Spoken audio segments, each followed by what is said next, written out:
धाराशिव जिल्ह्यातील महाकाली कला केंद्र नेहमीप्रमाणे गजबजलेले वातावरण आणि त्या गर्दीत आपल्या मित्रांसोबत गेलेला बीड जिल्ह्यातील केज तालुक्यातील साळेगाव येथील सतीश मुंडे, वय वर्ष 37. तो फक्त बारी पाहण्यासाठी गेला होता, पण त्या रात्रीनंतर तो घरी परतलाच नाही.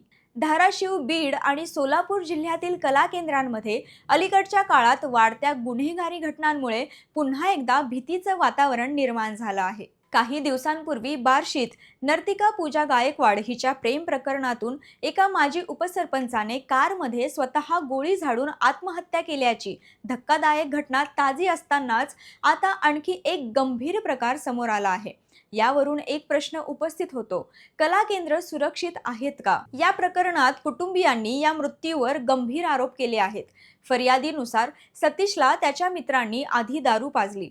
जुन्या वादाच्या रागातून त्याच्या पोटावर आणि छातीवर लाथाबुक्क्यांनी मारहाण केली आणि तो बेशुद्ध असल्याचे सांगून सतीशला घरच्यांच्या ताब्यात दिले.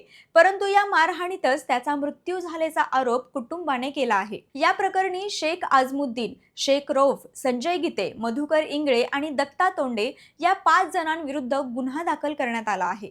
पोलिसांनी सर्व आरोपींना अटक केली असून सखोल तपास सुरू आहे. या दरम्यान परिसरात खळबळ उडाली. कला केंद्रामधील सुरक्षा व्यवस्था, नियंत्रण आणि वाढत्या गुन्हेगारीवर पुन्हा एकदा गंभीर प्रश्नचिन्ह उभे राहिले. एक कुटुंब आज न्यायाची वाट पाहत आहे आणि समाज विचारतोय, मनोरंजनाच्या ठिकाणी अशी भीषण घटना घडते तरी कशी?